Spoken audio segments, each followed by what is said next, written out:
Lord, and that she was fearing her landlord, and that he came by yesterday, and she was afraid to answer the door. And he told her, he says, no, that wasn't your landlord, that was me. I came to the door. So she shook her head and she said, my fear of the landlord almost cost me a blessing. I wouldn't open the door for God. See, too often we're prone to count on disasters, failures, bankruptcy, fear, when we should be counting on God. We just, everything else, it's not enough to see God as a provider. We must see Him as the provider. You see, like Abraham, we need a fresh revelation of Jehovah as our provider. You see, before he ever got to the mountain, he understood God to be the provider. Because when his son questioned about the sacrifice, you got the wood, you got the fire, where's the sacrifice? Where's the lamb? And he told his son, he said, God will provide Himself a lamb for the burnt offering. He already knew that God was a provider.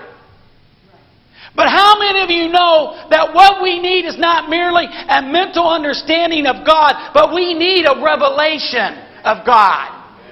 You see, a revelation reaches deep. It impacts the inner man. It changes in His glory. When God was finished with Abraham that day, Abraham left a memorial to stand as a constant reminder of a living God, and he called it Jehovah Jireh, my provider. All that I need. He is all that I need, which simply means my provider. You see, the revelation of Jehovah Jireh not only reveals what He is, but how He is. You see, make sure I hit this here. We encounter a person, not a principle or a teaching, but Jesus, our Jehovah Jireh. It's like meeting a stranger. When you go up and you're talking to somebody and you're walking down and you're going into Walmart and you meet a stranger and you're like, oh, hey, how you doing? You're doing all right. When you walk away, you remember what that person's like. Man, he's tall. Man, he's got a smile. Man, he sure enjoyed the 70s, you can tell.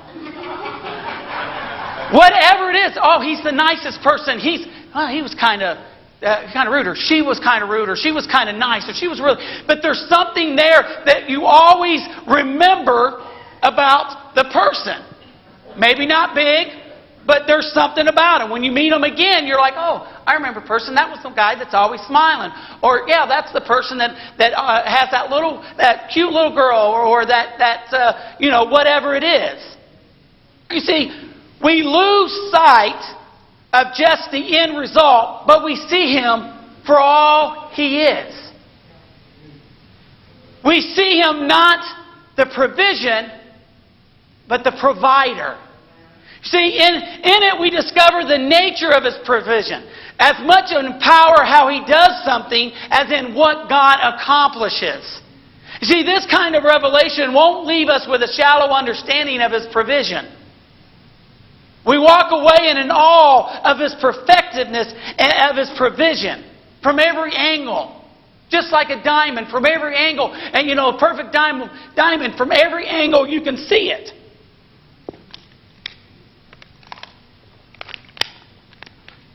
Perfect in His timing. Never early, never late. Perfect in His method. How He does it. Perfect in His supply. Always just what we needed. Perfect in His strategy. Fulfills what He sent it for. Perfect in His identity. You walk away knowing only God could have done this. Let me tell you, there's so many times in my life I can look back in my life and we use it as luck. Man, I was lucky. You wasn't lucky. That was God's blessing upon you. And there's so many times in my life as a young kid that I have done some stupid stuff, especially with my nephews, that I look back and I say, that had to be God, because there's no way it could have ever been no other situation. I remember a situation when my nephew took the four-wheeler and he decided he was going to hit this hill and he was going to jump it up. And he hit that hill and he went up, and the way it bounced, his feet came completely up. His head came over, he came over the top, and the four-wheeler was coming down. There was about 4 of us there that seen it. The four-wheeler was coming down on his head. There was no way about it. It was coming down on top of him.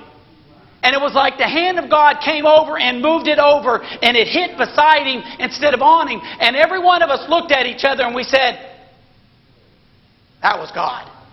That was God. There was from all kinds of angles. Every one of us seen it. There was no, he was lucky. That was God. There was a lot of that was God with me and my nephews. We did a lot of stupid stuff. It was definitely God. But so many times we call it luck. It isn't luck. It's God's blessing. It's God's mercy. It's God's hands over us. And a lot of times it was my parents and my grandparents praying over our stupidity. My prayer tonight is that you'll leave this place not with a mere facts about His provision, but with a revelation of Jehovah Jireh among us. You see, God's provision is prophetic. See, God's provision is perfect because God's ability to see tomorrow as if it was today.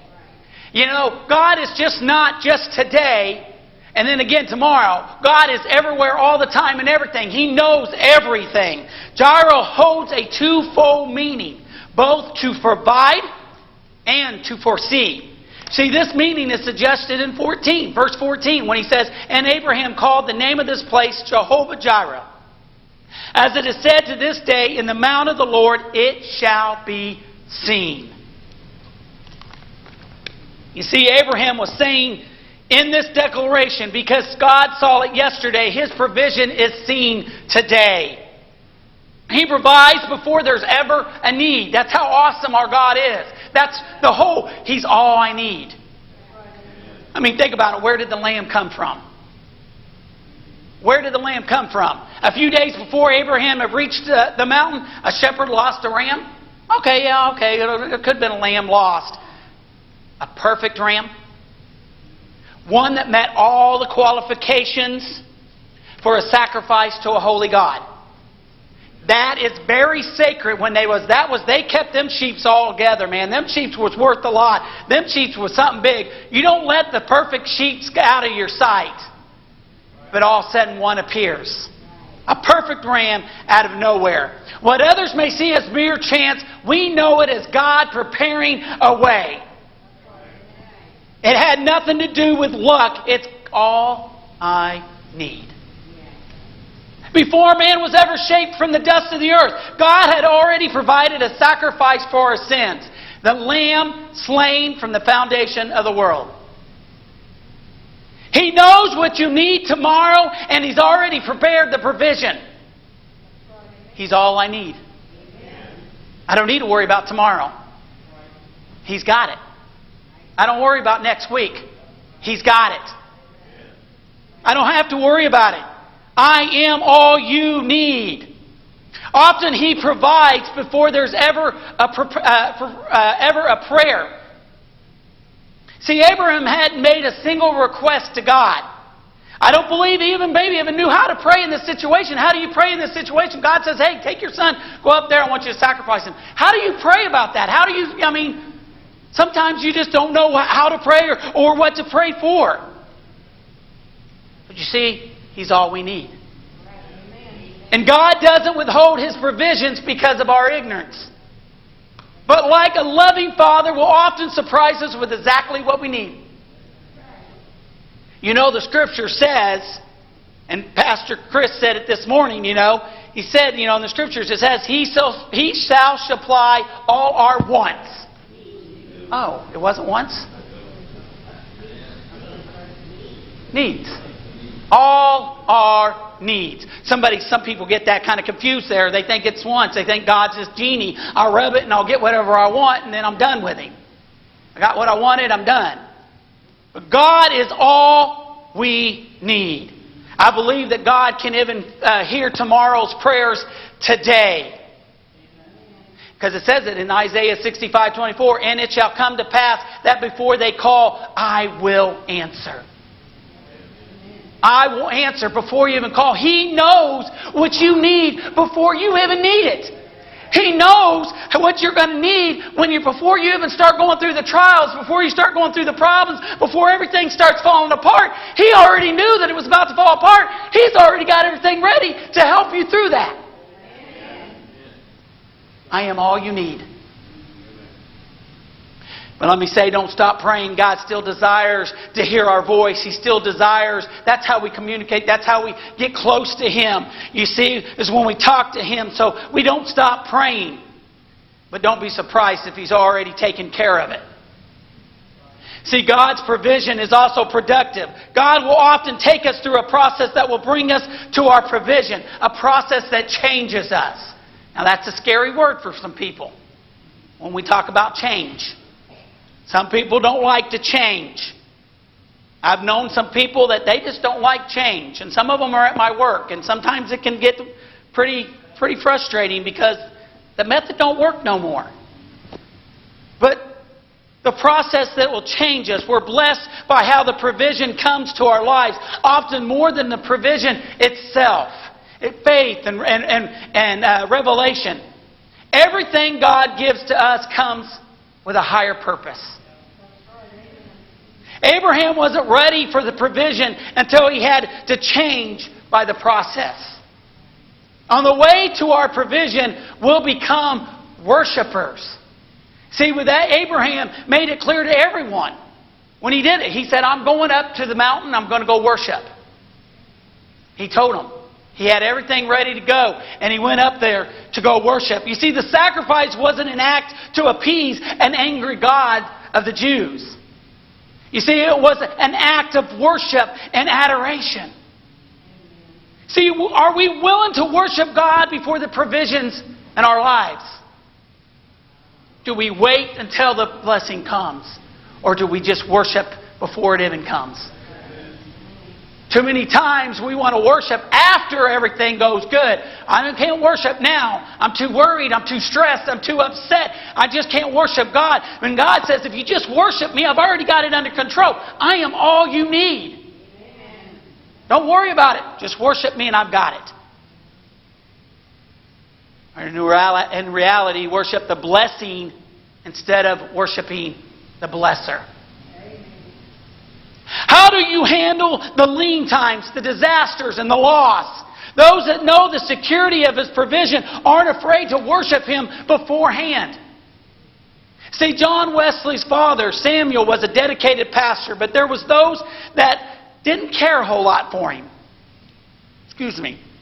On February 9, 1709, a fire broke out at the rectory at Epworth. Possibly set by somebody that didn't really care for what was going on.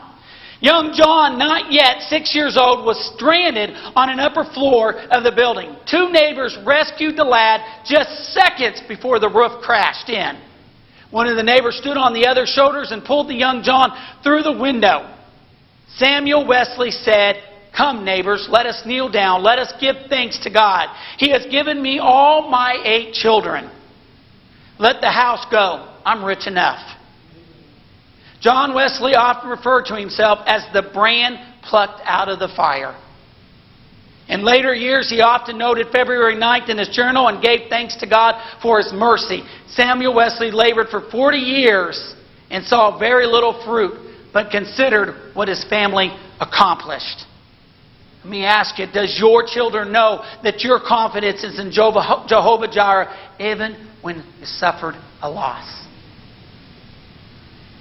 See, on the way to our provision, we'll become givers. When we truly realize that God is our provider, we aren't afraid to let go of what God has already given us. See, we know there's more where that came from. God's given it to us. Sometimes God will use His provision to test our lives. See, Isaac represented to Abraham the promise of a future provision. Are you willing to let go of what God given you before to receive what I have for you now? Are you secure in the provision or the provider? Generosity flows from those who had the revelation of Jehovah Jireh in their life. Elijah. Think of Elijah. He came to this woman. This is all she had. She had just a jar left to feed her and her family, a famine going on. And he looks at her and he tells her, if you feed for me, God's servant, He'll take care of you for the rest of the famine. Now that's a major trust. Because you're looking at this jar and you're thinking to yourself, how is this little jar going to supply for me if I give it to you? I got just enough to feed me and my son and we're done. It's over. But Elijah let her know that if you give to God's servant, the Jehovah-Jireh will step into your situation and provide for the rest of the famine. See, one loaf of bread brought an entire season of provision for her. I am all you need. I am all you need. Everything's falling apart. I'm all you need. God's provision is perpetual. Abraham wouldn't leave that place until he declared it a memorial to Jehovah-Jireh. So many times you see where they left memories of what God did. So when their children come up and they say, what's this? Oh, that's when God delivered us from this. What's this? Oh, yeah, I remember that one. That's when God took it and we didn't have any food and there was nothing left. But that one jar took care of us for a whole season.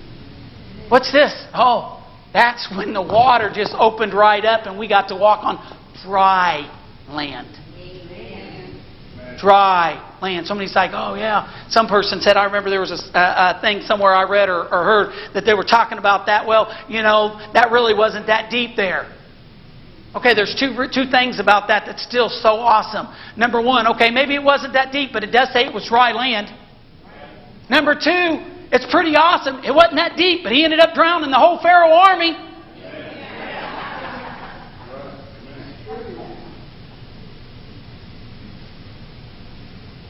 His provision is eternal in span and unlimited in supply. His provision will forever be near to those who trust Him. See, upon hearing the voice of God, Abraham heard something in the thicket behind him, and he turned and he found the ram caught in the thicket. How near was God's provision when Abraham needed it? Often God surprises us when we discover that His provision is right under our nose. It's right there. He is now the provision as well as the provider. When was the last time you faced a situation? Where were the odds were stacked against you? The science of probability and the statistics is fascinating. Because someday each and every one of us, if the Lord don't take us and that time doesn't come, and He doesn't come back, we're all going to die. But of the odds, what are the odds on how we're going to die? The odds of a car accident is 1 in 100. The odds of dying by a fire are 1 in 800. A flood, 1 in 3,000. Tornado, 1 in 60,000. By a venomous bite or a sting, 1 in 100,000. You're killed by lightning, 1 in 2.8 million. By the way, the record of that is 7 times by a man. He was a ranger, a forest ranger. His name was Roy Sullivan. And it was 7 times he got hit by lightning. Now, how they recorded that and how they've seen that, I don't know. Did they follow him around and see how many times? I don't know if somebody was always around or what. But that's a lot of times getting hit by lightning.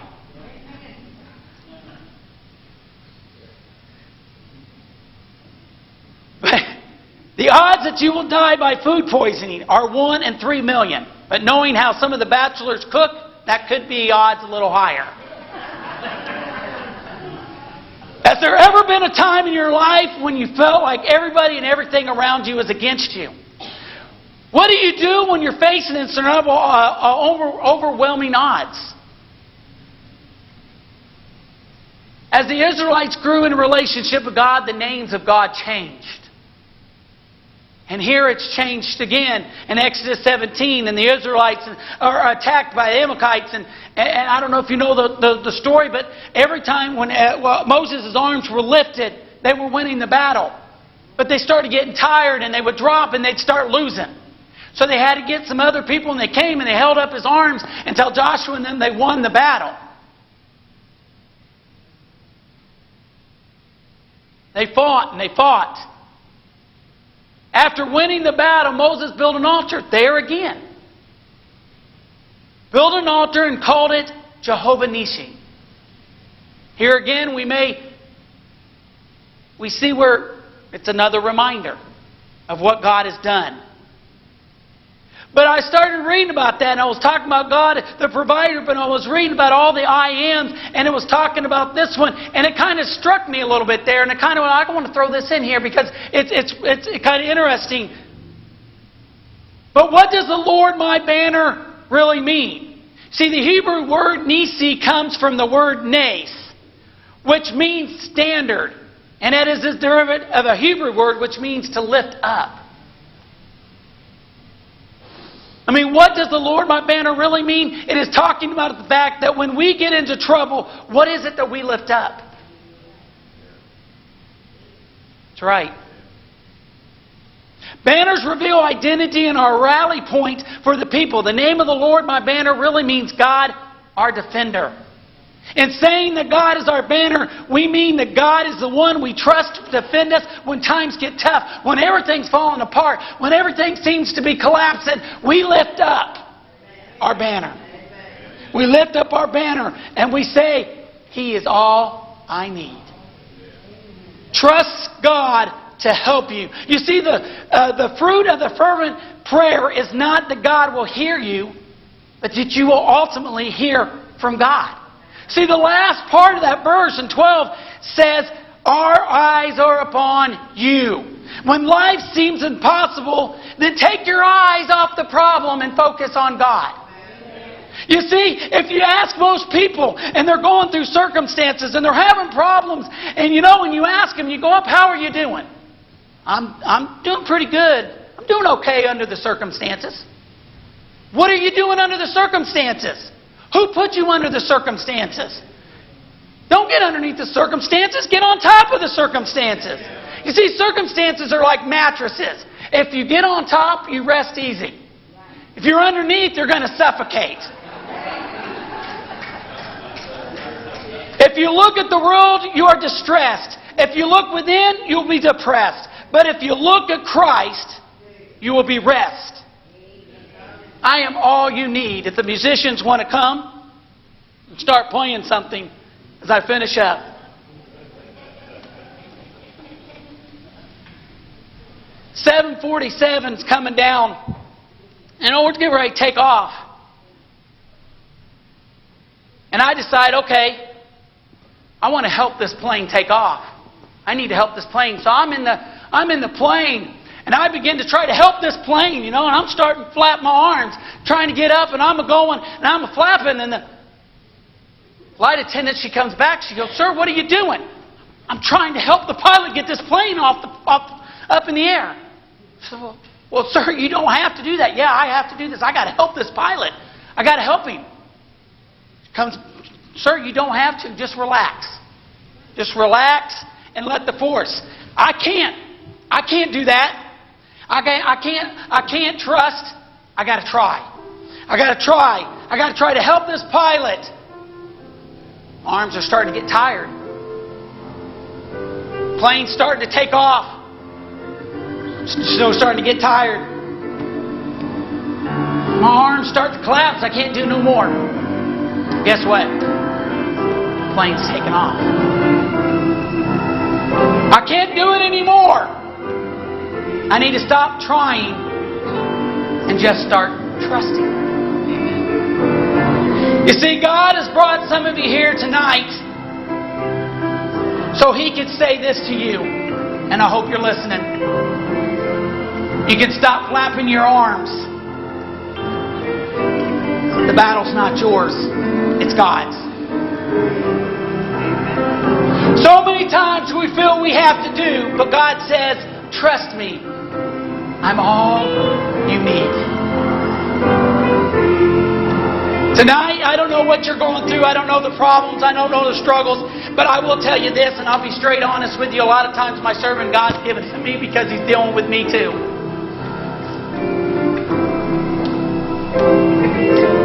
And I understand the same thing when we go through certain issues, when we go through problems and everything seems to be collapsing. We forget that God is telling us, I'm all you need. You don't need to worry. You don't need to stress. You don't need to get all upset. I understand that. I mean, I've been in situations where it's so bad that I get anxiety attacks and stuff. And it's like God is telling me, He's like, hey, I'm all you need. I'm all you need. I want to leave the altars open. I don't, like I said, I don't know what you're going through, but I want to tell you tonight, God is all you need. Whatever you're going through, I'm telling you, God says, give it to me, let me have it, let me take care of it, because I'm going to take care of it. I am all you need. I am sent you. That's what He said. As they sing this, I want to leave the altars open. If you want prayer, we can pray for you. But I want tonight, and I hope that when you leave here tonight, that you leave with an attitude of saying, you're all I need, God. I'm done. It's yours. I'm leaving it here. He's all I need. Jesus is all I need. Altars are open if you want. He's all I need. He's all I need. Jesus is all I need. He's all